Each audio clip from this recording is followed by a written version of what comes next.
Hi అండి, welcome back to our channel అమ్మ చేతి మధురం. ఇవాల్టి వీడియోలో స్పెషల్ రెసిపీ గోధుమ పిండితోటి దోశలు ఎలా తయారు చేయాలో చూద్దాము. ఇవి మనం రెగ్యులర్గా వేసుకునే దోశలాగా క్రిస్పీగా చేసుకోవచ్చు, లేదా సాఫ్ట్గా కూడా తయారు చేసుకోవచ్చు.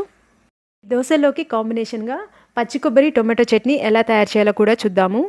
కొంచెం క్రిస్పీగా కొంచెం సాఫ్ట్గా ఉండే ఈ దోశల్ని తయారు చేసేసుకుందామా. మిక్సింగ్ బౌల్ తీసుకొని ఇందులో 1 కప్పు వరకు గోధుమ పిండి యాడ్ చేసుకుంటున్నాను. దోశ కొంచెం క్రిస్పీగా ఉండటం కోసం 1/4 కప్ అంటే 2 టేబుల్ స్పూన్స్ వరకు బియ్యం పిండి యాడ్ చేసుకుంటున్నాను. కొంచెం సాల్ట్ యాడ్ చేసుకొని ముందుగా చేత్తోటి వీటిని మిక్స్ చేసుకుందాము. వాటర్ని బ్యాచెస్గా అంటే కొంచెం కొంచెంగా యాడ్ చేసుకుంటూ చేత్తోటి బాగా మిక్స్ చేసుకోవాలి. మనకి అప్పుడే లమ్స్ ఫామ్ అవ్వకుండా పిండి సాఫ్ట్గా ఉంటుంది.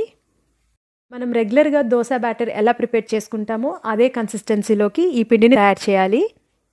గరిటెతో కన్నా చేత్తో కలుపుకుంటే మనకి ఉండలు ఫామ్ అవ్వకుండా కరెక్ట్గా ఉంటుంది.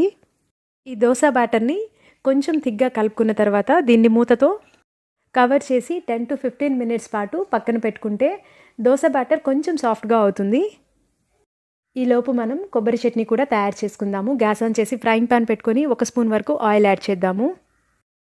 ఆయిల్ కొంచెం వేడిగా అయిన తర్వాత 1 టేబుల్ స్పూన్ వరకు పల్లీలు యాడ్ చేసుకుందాము. ఇవి లైట్గా ఫ్రై చేసుకున్న తర్వాత 1/2 టేబుల్ స్పూన్ పచ్చిశనగపప్పు యాడ్ చేసుకుందాము. మరొక 1/2 టేబుల్ స్పూన్ వరకు మినప్పప్పు కూడా యాడ్ చేసుకొని ఫ్రై చేసుకుందాము.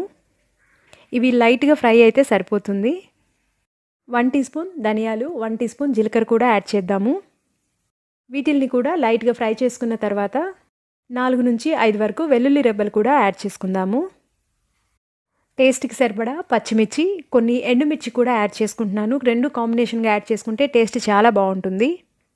ఇవన్నీ బాగా ఫ్రై అయిన తర్వాత 3 టేబుల్ స్పూన్ల వరకు పచ్చి కొబ్బరి ముక్కలు కూడా యాడ్ చేసుకొని 2 నిమిషాల పాటు గ్యాస్ని లో ఫ్లేమ్లో ఉంచి ఫ్రై చేసుకున్న తర్వాత ప్లేట్లోకి సెపరేట్ చేద్దాము. సేమ్ ఫ్రైయింగ్ ప్యాన్లో మరొక 1/2 స్పూన్ వరకు ఆయిల్ యాడ్ చేసుకుందాము. 3 మీడియం సైజ్ టొమాటోని పీసెస్గా కట్ చేసి ఇందులో యాడ్ చేసుకుంటున్నాను. పచ్చివాసన పోయేంత వరకు ఫ్రై చేసుకుందాము. టొమాటోస్ మీద కొంచెం సాల్ట్ యాడ్ చేసుకుంటే ఇవి తొందరగా మగ్గుతాయి. కొంచెం కొత్తిమీర, చింతపండు కూడా యాడ్ చేసుకుందాము. టొమాటోస్ ఎక్కువ యాడ్ చేసుకున్నాం కాబట్టి చింతపండు కొంచెమే యాడ్ చేసుకుంటున్నాను. కొత్తిమీర యాడ్ చేసుకుంటే పచ్చడికి మంచి ఫ్లేవర్ కూడా వస్తుంది. ఇలా మూతతో కవర్ చేసి టొమాటో బాగా మగ్గిన తర్వాత ఒకసారి మిక్స్ చేసుకొని గ్యాస్ ఆఫ్ చేసుకుందాము. మిక్సీ జార్లో టమాటా కాకుండా మిగతావన్నీ యాడ్ చేసుకొని గ్రైండ్ చేసుకోవాలి. ఇలా కోర్స్ లాగా గ్రైండ్ చేసుకున్నాం కదా, మనం పప్పులు యాడ్ చేసుకున్నాం కాబట్టి పేస్ట్ లాగా అవ్వదు. అందుకని కొంచెం వాటర్ యాడ్ చేసి పేస్ట్ లాగా చేసుకోవాలి. ఇందులో ఫ్రై చేసుకున్న టొమాటో పీసెస్ కూడా యాడ్ చేసుకొని గ్రైండ్ చేసుకుందాము. అవసరమైతే కొంచెం వాటర్ కూడా యాడ్ చేసుకొని చట్నీని గ్రైండ్ చేసుకున్న తర్వాత దీనికి పోపు కూడా తయారు చేసుకుందాము. 1 స్పూన్ వరకు ఆయిల్ యాడ్ చేసుకుందాము. 1/2 స్పూన్ ఆవాలు, 1/2 స్పూన్ జీలకర్ర, కరివేపాకు, కొంచెం ఇంగువ కూడా యాడ్ చేసుకుందాము. మంచి ఫ్లేవర్ ఉంటుంది. ఇవి ఫ్రై అయిన తర్వాత గ్రైండ్ చేసి పెట్టుకున్న చట్నీని కూడా యాడ్ చేద్దాము. చట్నీలో వాటర్ యాడ్ చేసుకొని గ్రైండ్ చేసుకున్నాం కదా, ఇలా ఆయిల్లో 2-3 నిమిషాల పాటు ఫ్రై చేసుకుంటే చట్నీ పాడవకుండా 1-2 రోజులు ఫ్రిడ్జ్లో పెట్టుకొని మనం స్టోర్ చేసుకోవచ్చు. ఇప్పుడు దోశ బ్యాటర్ మీద మూత తీసి చూద్దాము. ఇందులో 1/2 టీ స్పూన్ వరకు కుకింగ్ సోడా కూడా యాడ్ చేసుకొని కొంచెం వాటర్ యాడ్ చేసుకొని బాగా మిక్స్ చేసుకుందాము. మనం జనరల్గా దోశ పిండిని ఓవర్ నైట్ ఫర్మెంటేషన్ చేసుకున్న తర్వాతే దోశలను వేసుకుంటాం కదా, ఇది ఇన్స్టెంట్గా చేసుకుంటాం కాబట్టి కొంచెం కుకింగ్ సోడా యాడ్ చేయాలి. దోశలు వేసుకునే ముందు దోశ పెనంని క్యారెట్తో కానీ, ఆనియన్తో కానీ, లేదా కొంచెం ఆయిల్ యాడ్ చేసి టిష్యూ పేపర్తో కానీ తుడుచుకోవాలి. అప్పుడు దోశలు మనకి చాలా సాఫ్ట్గా ఎక్కడ బ్రేక్ అవ్వకుండా వస్తాయి. ఇప్పుడు దోశ బ్యాటర్ని ఇలా ఈక్వల్గా దోశలాగా స్ప్రెడ్ చేసుకుందాము. చాలా ఈజీగా స్ప్రెడ్ అవుతుంది.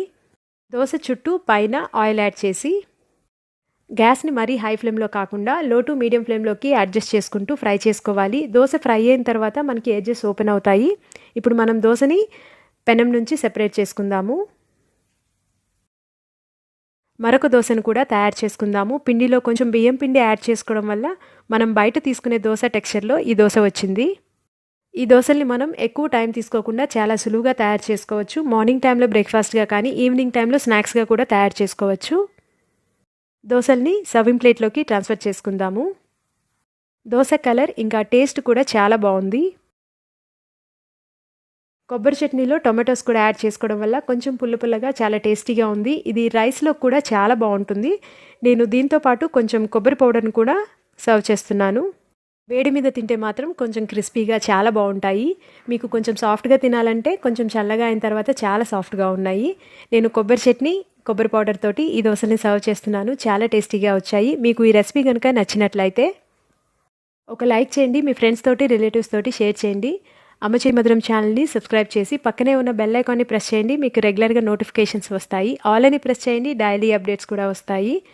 Thank you.